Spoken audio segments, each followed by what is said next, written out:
everyone, welcome back. Today we got another sweet surprise. We got the 2018 Jaguar F-Pace.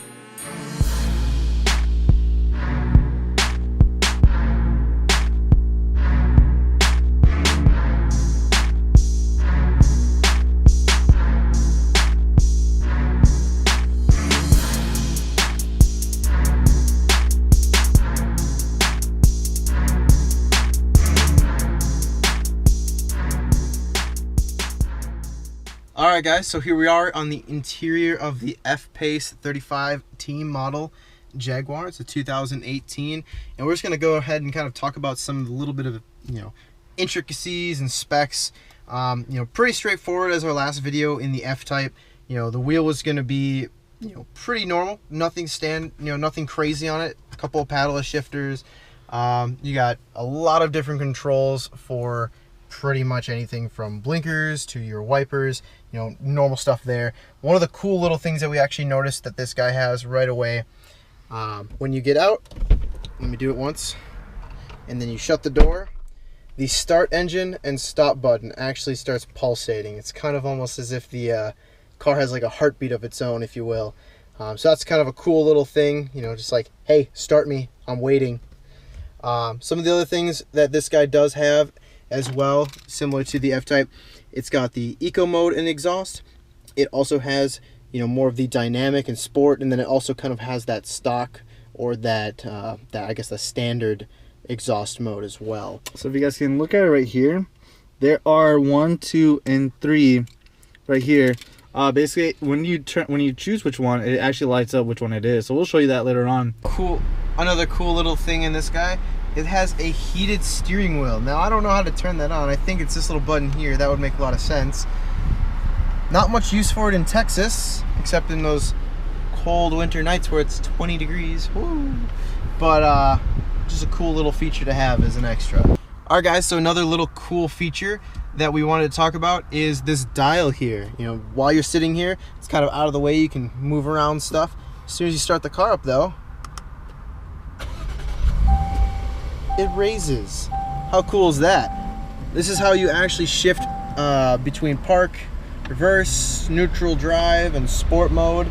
All your normal drive modes.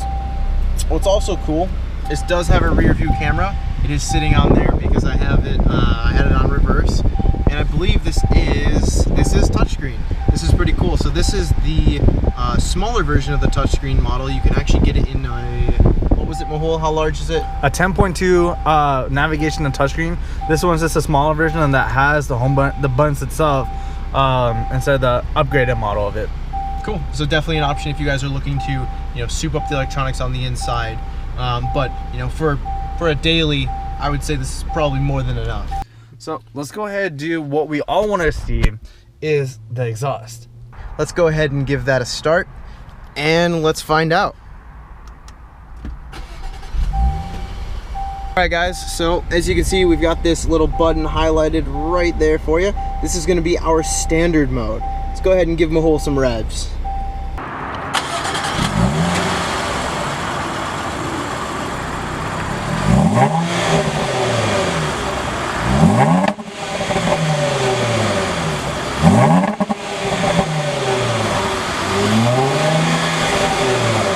Guys, let's go ahead and put it in our eco mode.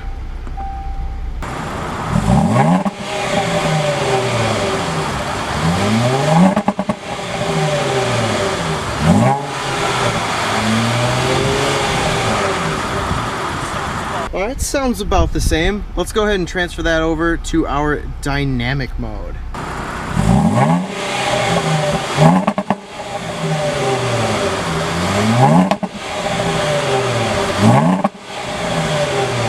So if you guys can notice, it seemed like it actually had a little bit of faster throttle response in the dynamic mode. The eco was a little bit slower, standard right in the middle. That would make a lot of sense. But yeah, there's a little bit more just kind of gun and go in the throttle response on that dynamic mode. So to kind of talk about a couple of the little features and little cool nuances in this guy, right off the bat, just the attention to detail that Jaguar has. If you guys can see it on the inside of this light, there's actually a little Jaguar symbol That's just phenomenal. There's so much attention to detail in this car. The front bumper on this guy, as massive as it is, it looks just aggressive as hell. Alright guys, so another cool little thing about this car is going to be the sunroof. It actually has the entire roof as well as a shade over the top. There's a couple cool little buttons right under here. In order to move them back, you just click that once, and that should go all the way back for us, exposing the entire roof.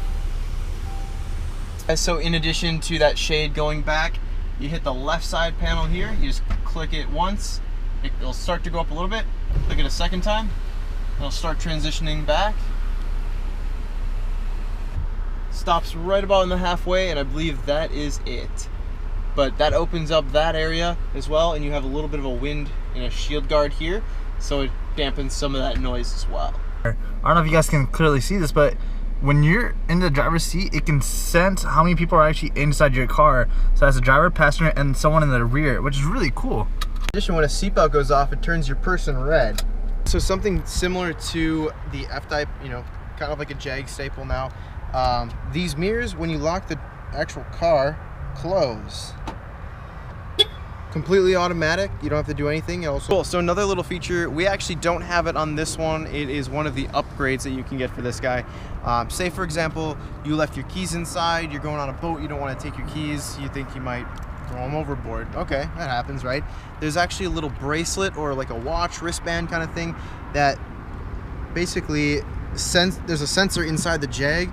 You go up, you tap it, and this will actually open the trunk for you and does the unlock for you. Cool little feature. That is an upgrade from this one. We don't have it. And the cool funny part was, it actually, that watch or that little wristband, it actually looks like a Fitbit. About $300, I believe, for the upgrade. Alright guys, so there it is. That is our review on the F-Pace 35T Jag 2018. And I like it. I think it's sweet. It's a cool car. It actually is a really smooth SUV to drive. Like, if I was considering buying one, definitely do recommend this. This is going to be up there next to the X5M, you know, BMW. Price-wise, the X5M starts 80, 90, 100K. This guy you can get between 30 and 60.